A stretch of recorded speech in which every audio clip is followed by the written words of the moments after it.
Greetings in the most precious name of Jesus Christ. My name is Ray. I'm originally from the United States, but now live in South Africa at God's direction. I'm part of a group called Adonai's Agape Law Group. We are not lawyers and we don't give legal advice, but what we do is evaluate the law versus the legal system from a biblical perspective. We also have this YouTube channel as well as a Rumble channel entitled From Babylon to Eden. God has called us to come out of Babylon, which is the world's economic system and the system that we live in, including the legal system that is based upon fiction and fraud. We have developed a series of videos to try and help people to come out of Babylon and to move toward the concept of Eden, which may be a geographic location, but for now it is symbolic of the concept of plenty, because God has planted so much wealth into the earth that all we have to do is access it through various means, including things such as gardening and homesteading and so forth. So we have other videos addressing those issues. One of the big issues that we have in coming out of Babylon is how do we separate ourselves from the grid? The grid is the electric system that the world is addicted to.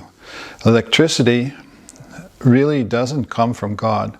Even though all things are sourced from God's origins, the enemy has used electricity to imprison people.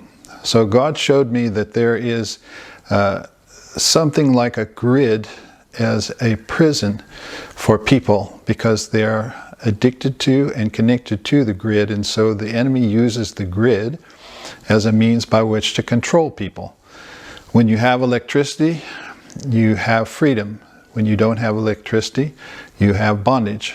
But in actual fact, even when you have electricity, you're in bondage because you have to pay for that electricity, which is fundamentally free for them to create. But they turn around and send it to people and charge them for it.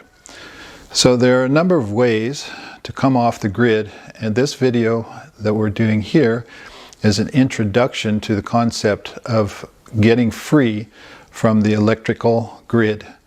We want to try and find ways by which we can disconnect from the grid and become independent from an energy standpoint.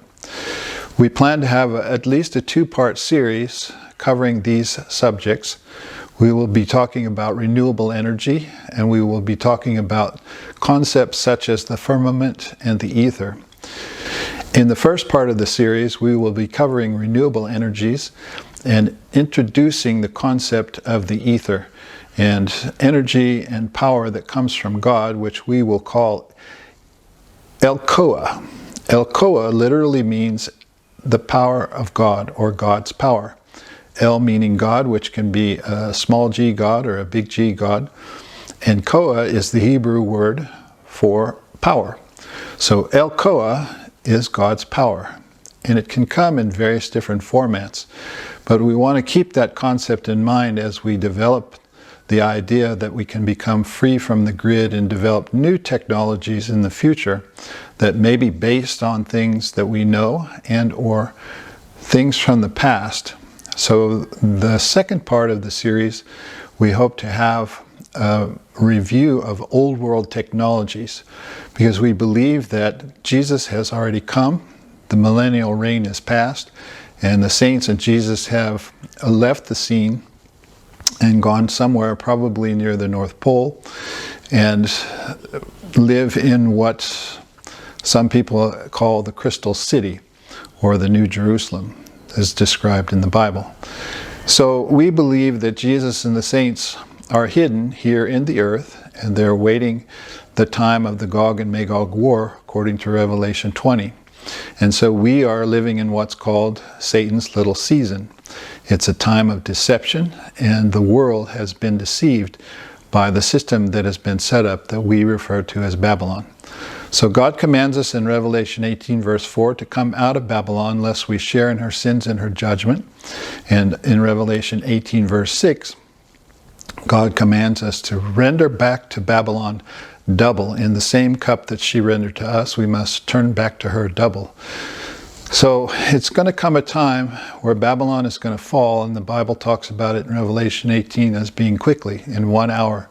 We don't know that it will happen in an hour in our time, but certainly it suggests, symbolically at least, that the fall of Babylon will be very rapid.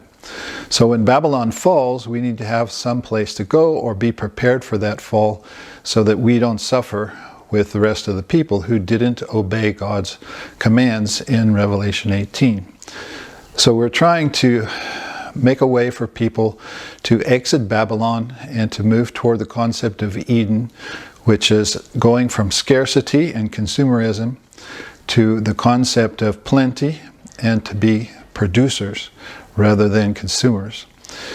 So one of the things that's important for this new divergent society is energy.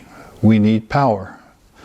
We need ways to heat our homes and feed ourselves and to have lights and so forth. So the concept of renewable energy is not something that's new.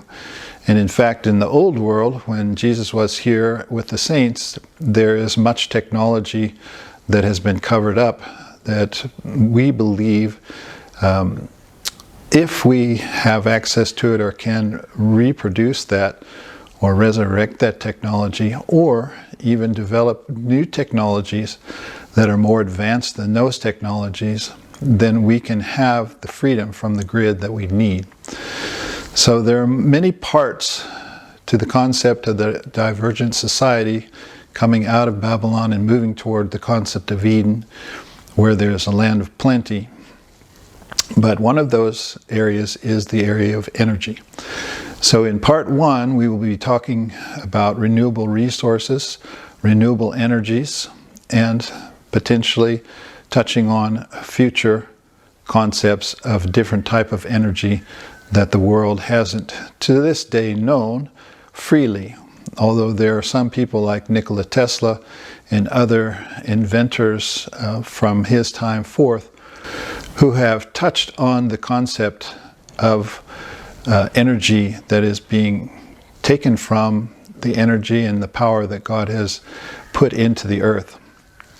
So the cosmology of the earth, from a biblical perspective, is that the earth is flat. So it has a flat surface and it's covered by a dome-like structure referred to as the firmament. And the firmament separates the waters below from the waters above, according to the book of Genesis. And I asked God one time, what is the ether? And he told me that it's part of the firmament. So I went online and did some research and found at least one individual who has a theory of superstrings for the formation of the firmament. And through that theory, the concept is that everything must have a waveform. And certainly that's the case. Even light is in the form of a wave.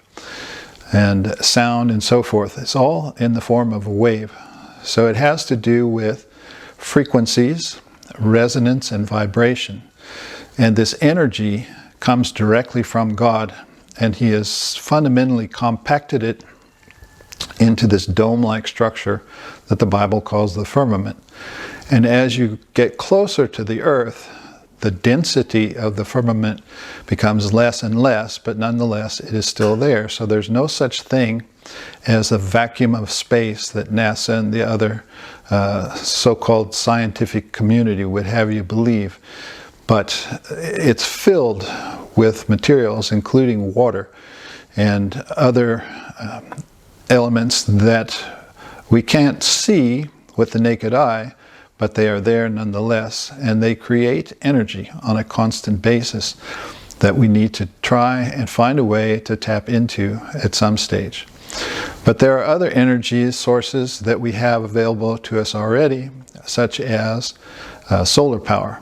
Now, solar power, you will find, if you do some research, that there are panels called photovoltaic panels. And the abbreviation of photovoltaic is PV. So you'll hear people talk about PV panels. And so those are panels that take the sunlight and convert it into electricity. Now, the efficiency of a solar panel is fairly small. It's somewhere between 15 and 25%, I believe on average around 17 to 18%. So there's a lot of wastage of power from the sun, even in collecting in photovoltaic cells to turn sunlight into electricity. There's also wind power. You can get a wind turbine, develop a wind turbine, and connect it to the system for your home to try and bring in power from the wind. There's also hydroelectric energy, which turns moving water into electricity. Those are the three standard things that we use that are freely available right now to help people separate themselves from the grid. Solar panels and the solar system, solar kit, is predominantly the most common one, I believe, and then people oftentimes will add to that either wind power or hydroelectric power if they have running water near their homes. We personally have a solar kit and we live off grid. We are not connected to the grid, and once you get used to it, you can learn to do things during the day when there's plenty of sun. Things like washing your clothes and dishes and running the dryer and so forth. Those things can be done during the day, and even in the cold weather you can run electric heaters during the day. But at night, once the sun starts to go down, you have to change your lifestyle and you have to start thinking about running things off of a battery bank. So you have to have a bank of batteries that will help you get through the night. And even on cloudy days and rainy days, you would be running from batteries. So it is an interesting type of lifestyle that you have to get used to. It's not the same as just flipping a switch and having electricity coming in from the grid.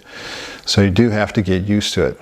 So it will be helpful to have other types of systems that will compensate for the holes in the photovoltaic system or solar panel systems that you'll hear about. And those types of energy are things that are in the process of development.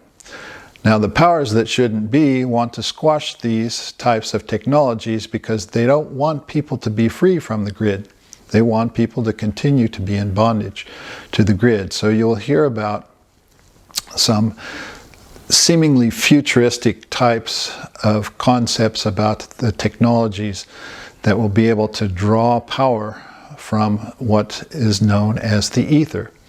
And the ether is simply a source of God's power. It is Elcoa, if you will. And anything that comes from that power may resemble electricity or be fundamentally like electricity, but we will consider it to be Elcoa because it comes from God's power. And everything that we want to have access to in the Eden type lifestyle is going to be sourced from God Himself. So we hope that in the future God will give us these technologies to help us to move away from the grid and to be independent from an energy standpoint. And that's what this next series of videos is going to be about. And I wanted to give this little introductory video to prepare you for it so that when you watch those videos, hopefully what is said doesn't go completely over your head. So thank you for watching this video, and we will post this at about the same time, hopefully, as we post part 1 of the renewable energy video in our next series of videos. If you like these types of videos, please click the like and subscribe button and click the notification bell if you want to be notified of videos as they come out from our group, From Babylon to Eden. Thank you so much, and God bless.